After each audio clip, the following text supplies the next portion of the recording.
Hi, I'm the Casual Gaming Geek. I love using video games as a way to relax and escape the real world, and like everyone else, I have my own thoughts and opinions about the games I'm playing, so that's what I'm going to talk about here on this channel. Sometimes I may do a formal in-depth review of a game, or other times just talk about the games I'm playing and my thoughts on them. It's important to note that these are my opinions about the games. If your opinions differ, that's great. I would always love to hear about it down in the comments, but please be civil about it. Today, I wanted to talk about what I think is one of the most important games of all time, Super Mario Bros. On the NES. And let me tell you, I love this game. I've played through it more times than I can count, as I'm sure probably many of you have. I wanted to give you my thoughts on this classic game, so let's sit back, relax, and jump right in.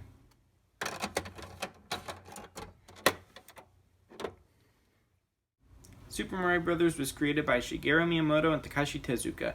The game released on the Famicom in 1985 in Japan, and it was a huge success there.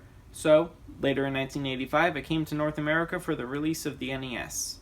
Super Mario Bros. And the NES are often considered to be some of the main factors in reviving the failing North American video game market.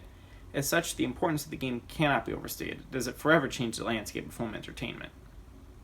For most of my childhood, I had never played this amazing game. Several years before I was born, my parents got a Nintendo Entertainment System challenge set with Super Mario Bros. 3. They got a few other games, but the original Super Mario Bros. Wasn't one of them. So when I was in my early teens, I used some of my pocket money to buy a copy of the game, and I immediately fell in love with it. From the charming music to challenging platforming, everything about this game seemed to appeal to me. And sure, I could tell there were some areas which could use a little more refinement, but overall, I loved it. Super Mario Bros. Is a 2D platformer where you control the Italian plumber Mario or his brother Luigi on their quest to rescue Princess Toadstool. The Koopa, a tribe of evil sorcerer turtles, has invaded the Mushroom Kingdom. The Koopa King Bowser has kidnapped Princess Toadstool and has turned the inhabitants of the Mushroom Kingdom into stones and bricks, and Princess Toadstool is the only one who can undo the spell. But wait a moment. One of the main mechanics of the game is that Mario can jump up and punch blocks, breaking them. So when he's doing that, does that mean he's killing someone? That's a pretty horrible thought. It's probably best just to forget about it. Ignoring the potential murder, the story seems a little bit weird, even for Mario. Magic spells, and the Koopas are a tribe of dark sorcerers. Strange, but that's what the manual says.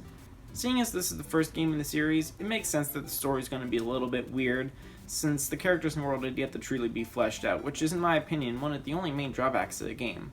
But, as it's a Mario game, the story is not that important, so it's not a huge deal. Anyway, on their quest, Mario and Luigi travel through 8 worlds, each containing 4 levels. The 4th level of each world is a castle, a dark fortress filled with fire and lava. At the end of each castle, you'll meet what appears to be Bowser. All you need to do to defeat him is to touch the axe at the end of each room to make the floor fall. But if instead you shoot Bowser with fireballs, you can see that it wasn't actually Bowser, but just a regular enemy in disguise. Bowser is really only at the end of the castle in World 8, where he is guarding the princess.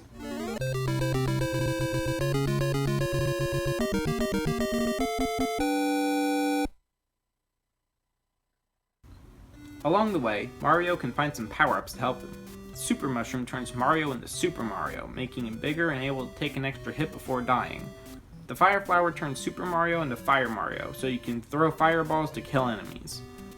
The Starman will make Mario invincible for a short time, allowing you to run through the level killing everything in your path. Scattered throughout the Mushroom Kingdom, Mario can find coins.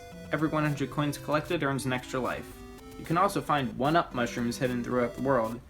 These look similar to the Super Mushroom but are green, and when Mario touches one, he will be rewarded with an extra life. And that's just about it. It's a fairly simple concept, if a little weird at times, but that's part of the beauty of Mario games. They're simple, with enough power-ups and extra lives to make sure it doesn't feel too difficult. Of course, a big part of what makes this game so great is the controls, which is something Nintendo really mastered here. Pressing left or right on the D-pad causes Mario to move in that direction. Pressing A causes Mario to jump, and let me tell you, this jump feels so good. You get a good amount of height without it feeling too floaty. If you jump while pressing left or right, you're going to jump in that direction. Even if Mario is already in the air, pressing left or right will cause him to hook in the direction you're pressing, which helps to make your jumps much more precise and make the platforming feel very accurate and fair. Holding B while pressing left or right on the D-pad makes Mario run faster, which is sometimes necessary to make a particularly long jump. These simple controls work so well that even over 30 years later, it just feels so natural. The levels in Super Mario Bros. All follow the same basic premise. Move from left to right to reach the goal. To get there, Mario has to avoid or defeat a gauntlet of enemies and navigate over a series of bottomless pits. There are a few different types of levels throughout the game. You have your generic field type level, like the first level in the game, where Mario moves through what is basically an open field that has been filled with enemies and obstacles. Then there are the underground levels, where Mario travels through a dark and dangerous labyrinth. And then you have the open sky type levels, where Mario must traverse a series of raised platforms to reach the goal. As I mentioned earlier, at the end of each world is a castle. There aren't usually many enemies in there, but there's always a lot of fire, which forms a tight and deadly maze. Probably the most dreaded type of level are the water levels, where Mario has to swim to the goal while avoiding underwater enemies.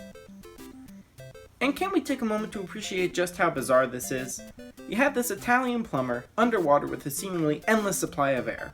He clearly needs the air as there are bubbles rising up, but he can stay down there as long as he wants without drowning. And he can throw fireballs. Underwater. It makes absolutely no sense. But I guess that's part of the beauty of Mario and video games in general. It doesn't have to make sense, just has to be fun.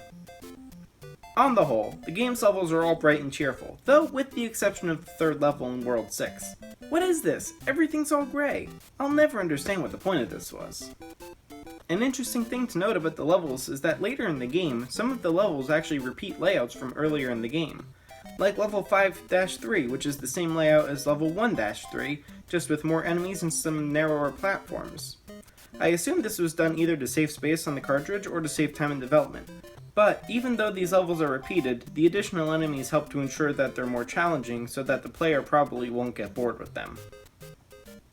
The Mario series often has really interesting themes for each of its worlds, so let's see what we have in this game.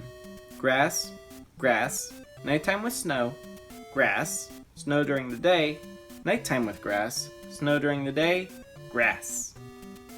Yeah, the world themes in this game weren't very creative, but it's excusable considering this is the first Super Mario game. Regardless, it is a little strange that World 8 is a grass theme instead of a fiery environment from the later games. It just feels a little weird.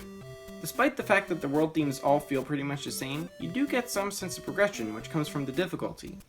Each world is more difficult than the previous one, so that even though all the worlds may look the same, it's unlikely that they're going to feel very monotonous or repetitive. While the main part of the game is fairly straightforward, there are some secrets hidden for players to discover. There are hidden blocks containing 1-up mushrooms, or hidden vines which let Mario climb above the clouds to collect a lot of coins.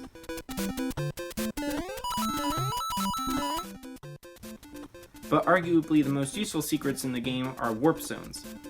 These warp zones are hidden within a few levels of the game and contain pipes that let Mario warp to a point further ahead in the game. These are really useful to find if you want to get through the game as quickly as you can, or if you just want to skip some difficult levels. And while there aren't nearly as many secrets as there are in some other games, it adds just enough content to provide some additional replay value to the game. The game's soundtrack was composed by the legendary Koji Kondo, and even though there aren't many songs, they're all very memorable and iconic, especially the main overworld theme.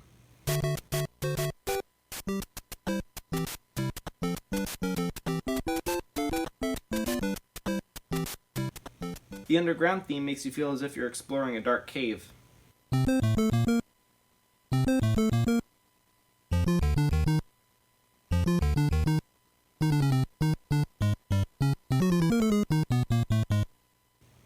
The underwater theme makes you really feel as if you're diving into a deep lake.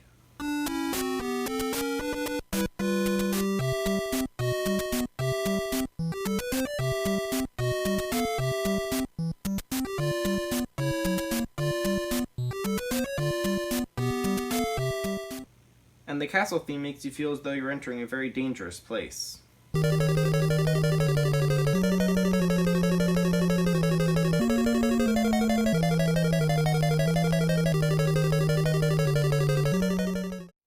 Each of these songs perfectly fit where they're used in the game, and they're so catchy and iconic that it's hard to not like them. The final level of the game is an elaborate pipe maze. Pick the wrong pipe and you're sent back to the beginning of the level. And once again, this makes absolutely no sense. In the middle of his castle, Bowser put a flooded room with spinning bars of fire. Why? It makes no sense to do this. Whatever. Eventually, we reach Bowser, and fighting is just as simple as fighting the fake Bowsers at the end of the other worlds. Hit the axe and send the King of the Koopa plummeting to his doom.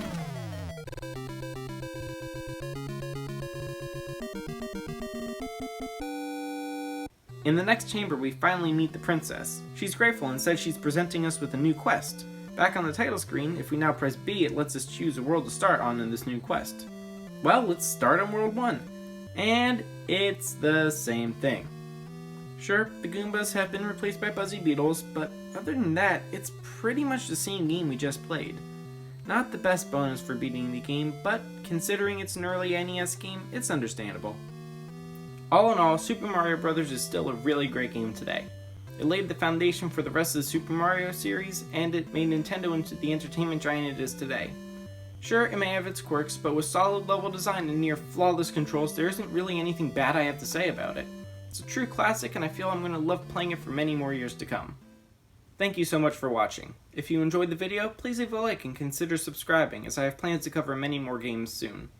What are your thoughts on Super Mario Bros.? Do you like the game, or would you rather play a later game in the series? Please let me know down in the comments below. I'm really interested in hearing what you have to say. So, until next time, so long.